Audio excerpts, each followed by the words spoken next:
We will now turn our attention to the last session of the workshop, dealing with expenses. In this session, we will look at two standards. IPSAS 42, which provides guidance on the accounting for social benefits, and we will look at Appendix A of IPSAS 19, which provides guidance on collective and individual services. The delivery of social benefits to the public is a primary objective of most governments and accounts for a large proportion of their expenditure. Governments also provide services, for example, healthcare and defense. Such services are outside the scope of social benefits. Instead, they're covered by guidance on collective and individual services, which can be found in Appendix A to IPSAS 19, which is the Provisions, Contingent Liabilities, and Contingent Assets Standard. I will now turn it over to Iman to walk us through these topics. Thank you, Antonella. Before we begin, I wanted to highlight that IPSAS 42 is a public sector specific standard. There is no IFRS equivalent. So what are social benefits? Examples of social benefits include unemployment benefits, state retirement pensions, and disability pensions. More specifically, social benefits are cash transfers, including transfers in the form of cash equivalents, for example, prepaid debit cards, provided to individuals and/or households. Social benefits are only provided when eligibility criteria to receive a social benefit payment when it is next paid are met. For example, a government may provide unemployment benefits to ensure the needs of those whose income during periods of unemployment would otherwise be insufficient are met. Although the unemployment benefit scheme potentially covers the population as a whole, unemployment benefits are only paid to those who are unemployed, those who meet the eligibility criteria. The assessment of whether a benefit is provided to mitigate the effects of social risks is made by reference to society as a whole. The benefit does not need to mitigate the effect of social risks for each recipient. An example is where a government pays a retirement pension to all those over a certain age, regardless of income or wealth, to ensure that the needs of those whose income after retirement would otherwise be insufficient are met. Such benefits satisfy the criteria that they are provided to mitigate the effect of social risks. Social risks relate to the characteristics of individuals and/or households, for example, age, health, poverty, and employment status. The nature of a social risk is that it relates directly to the characteristic of an individual and/or household. The circumstances that lead to an unplanned or undesired event arise from the characteristic of individuals and/or households. This distinguishes social risks from other risks, where the circumstances that lead to unplanned or undesired events arise from something other than a characteristic of an individual or household. For example, unemployment benefits are social benefits because the circumstances covered by the unemployment benefit arise from the characteristic of the individual and/or households. In this case, a change in the individual's employment status. By contrast, aid provided immediately following an earthquake is not a social benefit because the risk relates to geography rather than an individual and/or household. This risk is not a social risk.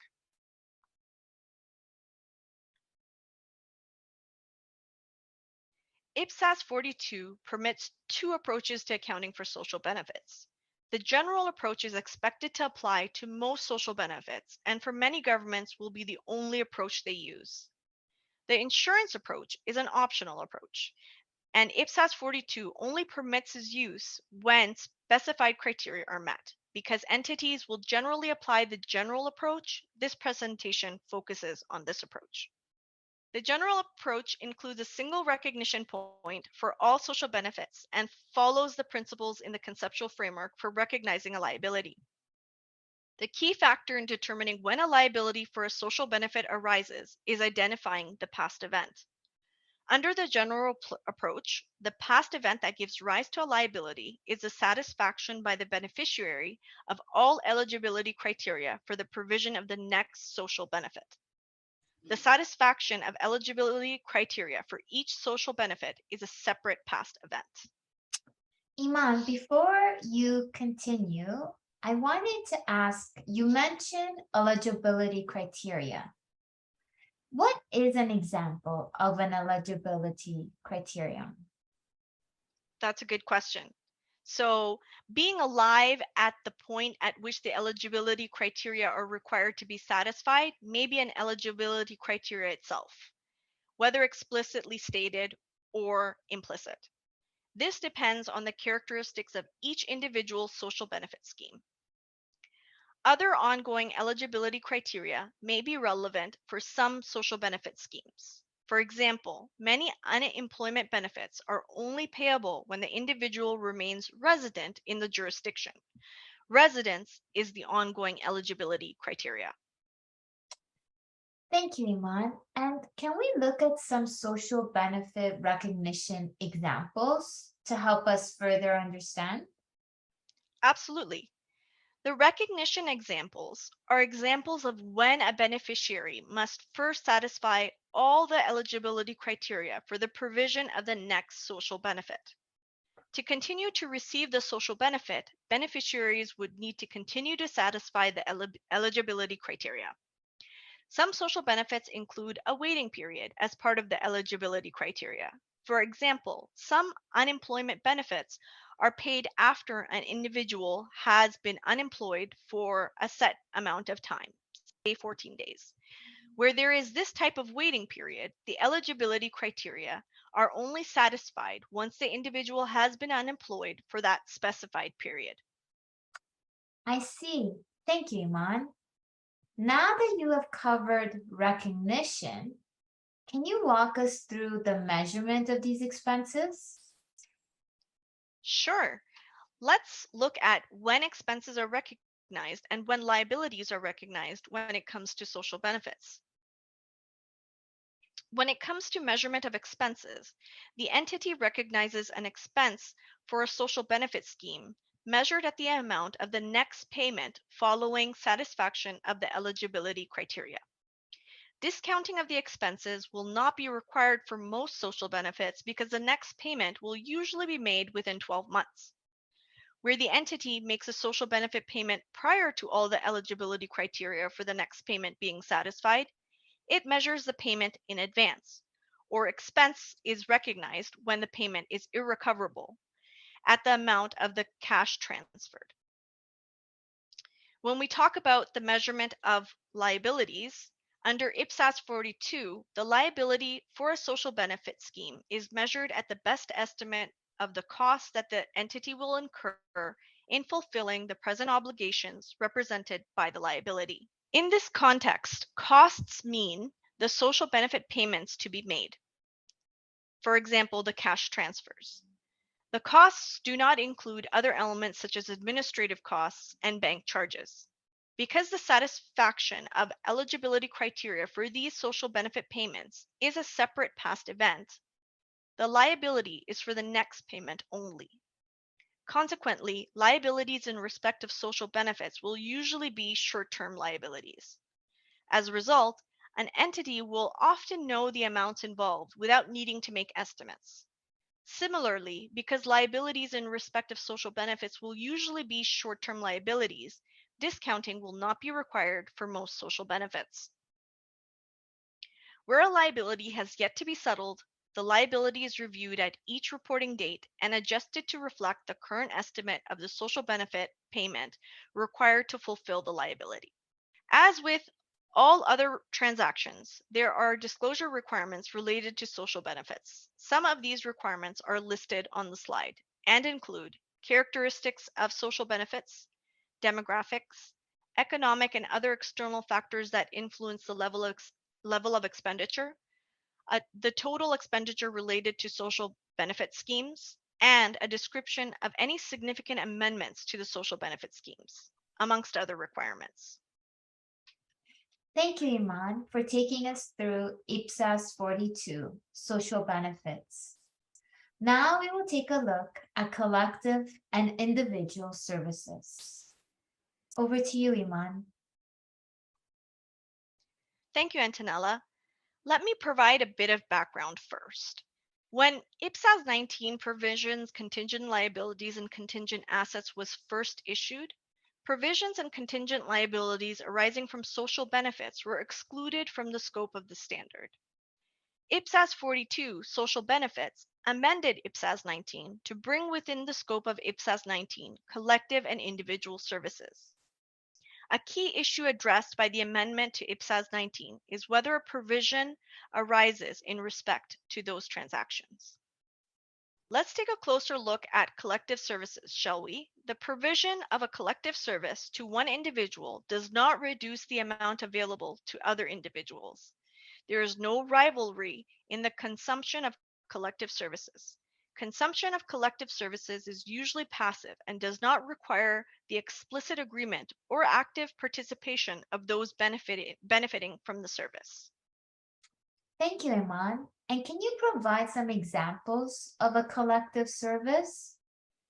Sure, examples of collective services include defense and street lighting. I see. Thank you. And can you give us an example of an individual service? Absolutely.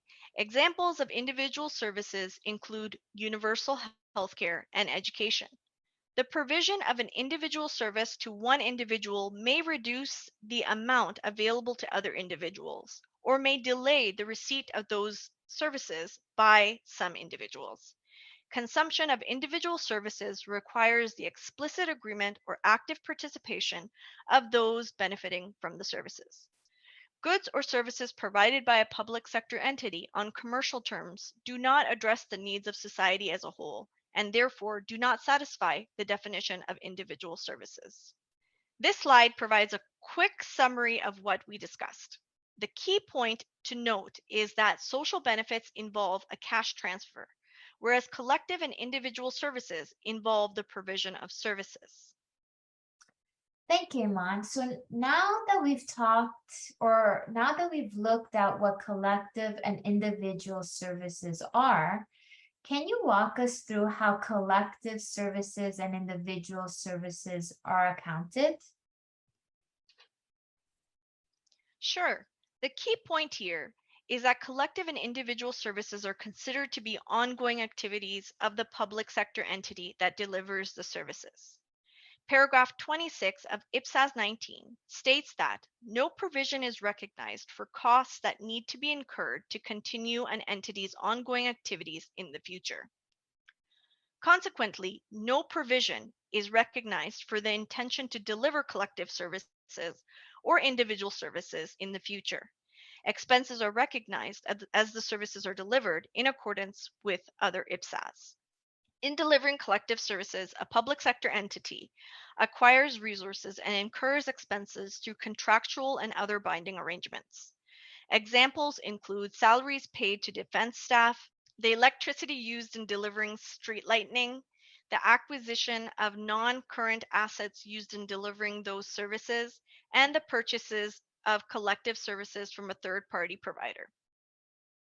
Similarly, the delivery of individual services is an ongoing activity of the public sector entity that provides the services. The delivery of individual services results in the public sector entity acquiring resources and incurring expenses through contractual and other binding arrangements. For both collective and individual services, contractual and other binding arrangements would be accounted for in accordance with other IPSAS. These arrangements may give rise to a liability, but the liability arises from the contract or binding arrangement, not the promise to provide collective services. The public sector entity uses resources acquired to deliver individual services. Where individuals access these services, the entity may have a number of future obligations relating to the delivery of these individual services. However, these obligations are not present obligations and do not give rise to a liability. As for collective services, no provision is recognized for the intention to deliver individual services prior to individuals or households accessing the services. And that is the end of my presentation for these two expense standards.